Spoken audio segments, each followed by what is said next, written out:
Hello friends, கிரிக் ஜெனிஃபைக்கு உங்களை அழைக்கிறேன். இன்றைக்கி மேட்ச் வந்து யாருன்னு பார்த்தோம்னா சன்ரைசர்ஸ் ஹைதராபாதும் லக்னோ சூப்பர் ஜெயின்ஸும் ஹைதராபாத்தில் ஆட போகிறாங்க. சன்ரைசர்ஸ் ஹைதராபாத்னாலே நமக்கு தெரியும், ஒரு தனி பீஸ்ட் ஆல் டுகெதர். போட்டு பிரித்து எடுக்கிறாங்க எல்லா போலிங் அட்டாக்ஸையும். இப்போ தான் ஃபஸ்ட் மேட்ச்லேயும் பார்த்தோம், ராஜஸ்தான் ராயல்ஸுக்கு அகேன்ஸ்டாக 286 அடித்தாங்க. வேறு லெவல் டீம் அவங்க.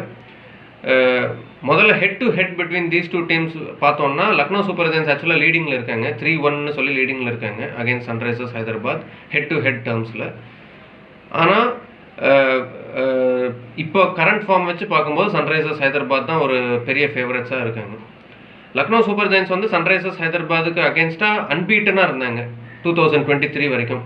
ஆனால் 2024 தான் ஒரு சந்திரமுகியாக மாறின ஒரு சன்ரைசர்ஸ் ஹைதராபாத் டீமை இப்போ பார்த்துட்டு இருக்கோம்.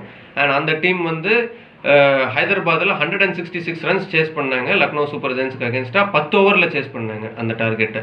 ஸோ யோசிச்சு பாருங்கள் எவ்வளோ பெரிய ஒரு பேட்டர்ஸ் வச்சுருக்காங்க சன்ரைசர்ஸ் ஹைதராபாத்னு.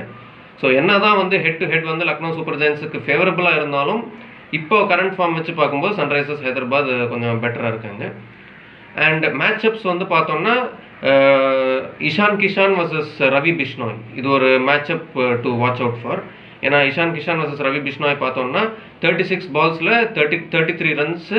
அண்டு பிஷ்னாய் வந்து 4 வாட்டி அவுட் எடுத்திருக்காரு இஷான் கிஷான். ஸோ அது வந்து ஒரு matchup to watch out for. அப்புறம் batters to watch out for வந்து பார்த்தீங்கன்னா Abhishek Sharma, Travis head, Ishan Kisan, Nitish Kumar Reddy and Henrik Klaasen. இவங்கெல்லாம் பார்த்தீங்கன்னா ஸ்ட்ரைக் ரேட் அபவ் 200 வச்சுருக்காங்க, ஆவரேஜ் 40+ வச்சுருக்காங்க ஹைதராபாத்தில். பேட்டிங் பேரடைஸு வச்சு பிரித்து மேய்வாங்க. எனக்கு தெரிஞ்சு டாஸ் வந்து ஒன்லி வே வந்து லக்னோ சூப்பர் ஜெயின்ஸ் வந்து சன்ரைசர்ஸ் ஹைதராபாத்தை வந்து ஸ்டாப் பண்ணுறதுக்கு என்னன்னா, டாஸை ஜெயிச்சு Lucknow super giants batting first பண்ணி அவங்களே ஒரு 220, 230 அடிக்கணும். அப்போது ஸ்கோர்போர்ட் ப்ரெஷரில் வந்து சன்ரைசர்ஸ் ஹைதராபாத்துக்கு ப்ராப்ளம் வரலாம். ஸோ அதுதான் எனக்கு தெரிஞ்சு ஒரே வழி லக்னோ சூப்பர் ஜெயின்ஸுக்கு வந்து ஜெயிக்கிறதுக்கு ட்ரை பண்ணணும்னா.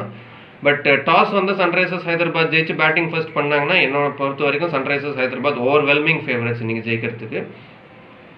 அண்ட் பிளேயிங் 11 வைஸ் எனக்கு தெரிஞ்ச ரெண்டு டீம்லேயும் பெருசாக சேஞ்சஸ் இருக்காது. லக்னோ சூப்பர் ஜெயின்ஸில் வந்து இப்போ அவேஷ் கான் வந்து ஃபிட் ஆனதுனால அவேஷ் கான் வந்து பிரின்ஸ் யாதவை ரீப்ளேஸ் பண்ணுவார்.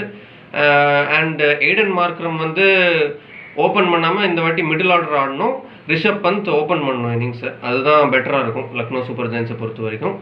சன்ரைசர்ஸ் ஹைதராபாத் பெருசாக எதுவும் மாற்ற மாட்டாங்க அவங்களோட டீமில். வின்னிங் பிளேயிங் 11 கண்டினியூ பண்ணுவாங்க. வின்னிங் காம்பினேஷன் மாற்றணுங்கிற அவசியம் கிடையாது. ஸோ எல்லாத்தையும் பார்த்துட்டோம். என்னோட ப்ரெடிக்ஷன் இன்னத்த மேட்சுக்குன்னு என்னதுன்னு பார்த்தீங்கன்னா சன்ரைசர்ஸ் ஹைதராபாத் வந்து வின் பண்ணுவாங்க. Sunrisers Hyderabad over